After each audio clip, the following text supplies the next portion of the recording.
இன்றைக்கி நம்ம சேனலில் தேங்காய் மிட்டாய் ரெசிபி தான் பார்க்க போகிறோம். நான் சேனலுக்கு நியூ சப்ஸ்கிரைபர் இருந்தீங்கன்னா சேனலை சப்ஸ்கிரைப் பண்ணிக்கோங்க, கொஞ்சம் ஹெல்ப்ஃபுல்லாக இருக்கும். கோயில் அபிஷேகம் பண்ணிட்டு கொடுப்பாங்க இல்லையா, அந்த தேங்காயெலாம் ஸ்வீட் செஞ்சு சாப்பிட்டா ரொம்ப விசேஷம். என் பையன் தேங்காய் சட்னி வேறு சாப்பிட மாட்டான், அதனால் அடிக்கடி நான் தேங்காய் மிட்டாய் செய்வேன். இப்போ அரைமுடி தேங்காய் எடுத்துருக்கிறேன், ஒரு 3 to 4 ஏலக்காய் சேர்த்துருக்கிறேன்.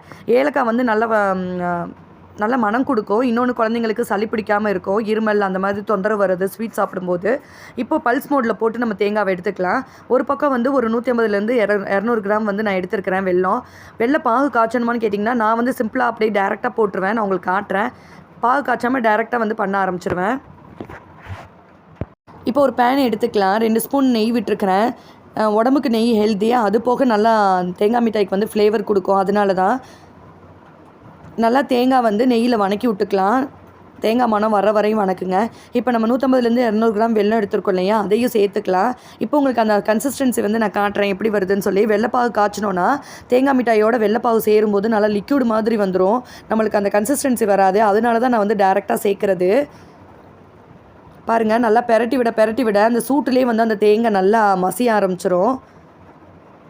நம்மளுக்கு அந்த டைட் பதம் வந்து அப்போ தான் கிடைக்கும். அதனால தான் இந்த மாதிரி பண்ணுறது. இந்த பார்த்திங்களா, நல்லா அந்த சூட்லேயே வந்து தேங்காய் மிட்டாயோடு அது நல்லா இறுக ஆரம்பிச்சிரும்.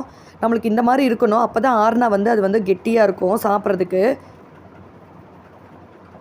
குழந்தைங்களுக்கு சாக்லேட் கிரேவிங்ஸ் வரப்போ நீங்கள் இந்த மாதிரி ஸ்வீட் எடுத்து கொடுங்க, உடம்புக்கும் ஹெல்த்தியாக போயிடும். சாக்லேட்ஸும் அதிகமாக கேட்க மாட்டாங்க. நான் கொஞ்சம் இதில் வந்து நட்ஸு சேர்த்துருக்கிறேன், ஆட் பண்ண நான் மறந்துட்டேன். நீங்கள் வந்து உங்களுக்கு என்னென்ன நட்ஸ் வேணுமோ கொஞ்சம் அதை நுணுக்கி 1-2 நுணுக்கிக்கோங்க, அது கடிப்படுறப்ப டேஸ்ட்டாக இருக்கும். டேட்ஸ் ஆட் பண்ணுறதா இருந்தால் ஸ்வீட்டை வந்து கம்மி பண்ணிக்கோங்க. ஒரு 50 100 கிராம் எடுத்திங்கன்னா போதும், பாதி அளவு. அந்த டேட்ஸோட ஸ்வீட்டே நம்மளுக்கு வந்து இதில் வந்துடும். அடித்து சேர்த்துக்கலாம் நீங்கள் வந்து 1-2 டேஸ்ட் நல்லா கொடுக்கும். இப்போ நான் வந்து வெறும் முந்திரி வால்நட்டு மட்டும்தான் போட்டேன், இதோட மிக்ஸ் பண்ணி விட்டுட்டேன். குழந்தைங்களுக்கு வந்து தெரியாது, எதுவுமே வித்தியாசம் தெரியாது. அதை தனியாக சாப்பிட சொன்னால் குழந்தைங்க சாப்பிட மாட்டேங்கிறாங்க. அதனால தான் நான் வந்து பாதாமையும் வால்நட்டை மட்டும் இதில் மிக்ஸ் பண்ணி விட்டுருக்குறேன். ஸோ ரொம்ப ஈஸியான சிம்பிளான ஸ்நாக்ஸ் ரெசிபி தான் இது. வந்து பிள்ளைங்களுக்கும் ரொம்ப பிடிக்கும். ஸ்வீட் கிரேவிங் இருக்கிறப்ப கொடுத்தோன்னா ரொம்ப பிடிக்கும். இப்போ வந்து வெதுவெதுப்பான சூட்டில் வந்து நம்ம உருண்டை பிடிக்க ஆரம்பிச்சிடலாம். உங்களுக்கு இதே ஸ்கொயர் ஷேப் வேணும்னா ஒரு நல்ல பெரிய ரவுண்டு பிளேட்டாக எடுத்துக்கோங்க. அதில் நல்லா வெண்ணெய் இல்லைனா நெய் வந்து நீங்கள் தேய்ச்சிக்கோங்க. இந்த இதை வந்து நம்ம ப்ரெஸ் பண்ணி விட்டுட்டோன்னா அதுக்கப்புறம் ஸ்கொயர் ஷேப் மாதிரி கட் பண்ணி எடுத்துக்கலாம். என் குழந்தைக்கு வந்து ரவுண்ட் ரவுண்டாக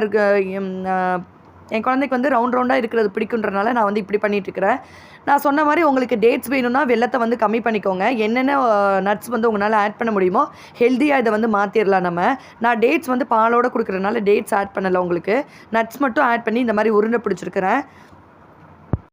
அரைமுடி தேங்காய்க்கு வந்து 6 to 7-8 லட்டு வரை வரும். சின்னதாக நீங்கள் உருட்டிக்கோங்க. ஒரு ஏர்டைட் கண்டெய்னரில் போட்டு வச்சிட்டிங்கன்னா வெளியிலே வைக்கலாம், ஃப்ரிட்ஜில் வைக்கணும்னு அவசியம் இல்லை. ஃப்ரிட்ஜில் வச்சிங்கன்னா அது வந்து உருகிடும், அந்த கன்சிஸ்டன்சியே நம்மளுக்கு மாறிடும்.